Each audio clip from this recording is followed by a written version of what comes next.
Hi everyone, Lisa Haven here, and lots of things to talk about as far as North Korea and the news and Kim Jong-un is involved, and how mainstream media, specifically the New York Times and The Guardian, are warning people to prepare for the apocalypse, which is interesting, after September 23rd, which a lot of false people were claiming that was the end of the world. Obviously, as I stated in my prior report, it was not. No rapture, no tribulation, nothing like that happened on September 23rd, but it was just a sign of the times in which we live, which God does talk about. That said, I've got a ton of news to talk about with you today and a few reports. Let's start with the report from the New York Times claiming, be ready for the apocalypse. Now I'm going to toss that up on the screen, and it's titled, it was put out September 23rd of all days, How to Survive the Apocalypse. Now this report gets into detail about some things you should purchase and buy in order to be ready for apocalyptic times. But I find it interesting that a mainstream media site like the New York Times is actually telling people to prepare for the apocalypse. But they're not the only ones. There's another report on theguardian.com, and this one's titled, How Do We Survive? Fearful Californians prepare for a nuclear attack. Now, this report goes on to detail that Hal Kempfer, a noted international security expert, is getting a room full of California public health officials and emergency responders together to think about the unthinkable, a nuclear bomb going off at the port of Long Beach, California. No joke. So they actually think that over in the Long Beach area that they believe that that's an exponential risk, a high risk area for Kim Jong-un to shoot off his missiles. So lots of hydrogen in the area of California as well, something else to think about on the side of that. But obviously, some of the high-ranking officials there think that Long Beach, California is a target for Mr. Kim Jong-un. So just a heads up, if you're in that area, that's actually something they're talking about. And obviously, Hawaii is also another threat.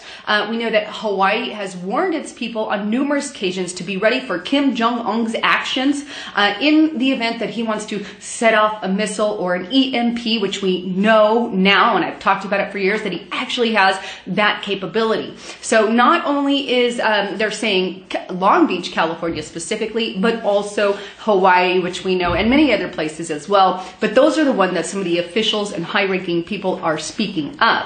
That said, we know that tensions are increasing between Donald Trump and Kim Jong-un. There's all kinds of battle. His new Rocket Man statement. Well, check out what he had to say about Kim Jong-un on Twitter. And I quote, "Just heard Foreign Minister of North Korea speak at the United Nations," because the UN meeting was going on, or is going on. "If he echoes thoughts of Little Rocket Man, Kim Jong-un, they won't be around much longer." Now, this is a straight-up threat to North Korea, saying, hey, he's already threatened them on numerous occasions, but it seems like each little nugget is getting more and more. Kim Jong-un has shot multiple missiles now over Japan, places that they shouldn't even be allowed, but over the country there and into the ocean in a place that they shouldn't be meddling with. So they're deliberately pushing buttons, and they're putting out all kinds of propaganda videos, blowing up the White House. I've showed it on my channel before, blowing up cities in America. All these things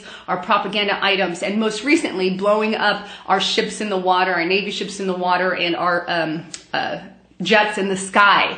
Now check out this latest report. It's actually from Washington Post, not my favorite, but North Korea stages anti-US rally in a battle with Trump. Now, this report goes on to detail that a parade of marchers marched through the cities there, and they carried signs and slogans that were very anti-America, such as divisive revenge, death to the American imperialist, and shouted phrases like total destruction to America. Now, those came shortly after Donald Trump's response in regards to Rocket Man, and if they won't be around much longer if they continue on that path kind of speech, right?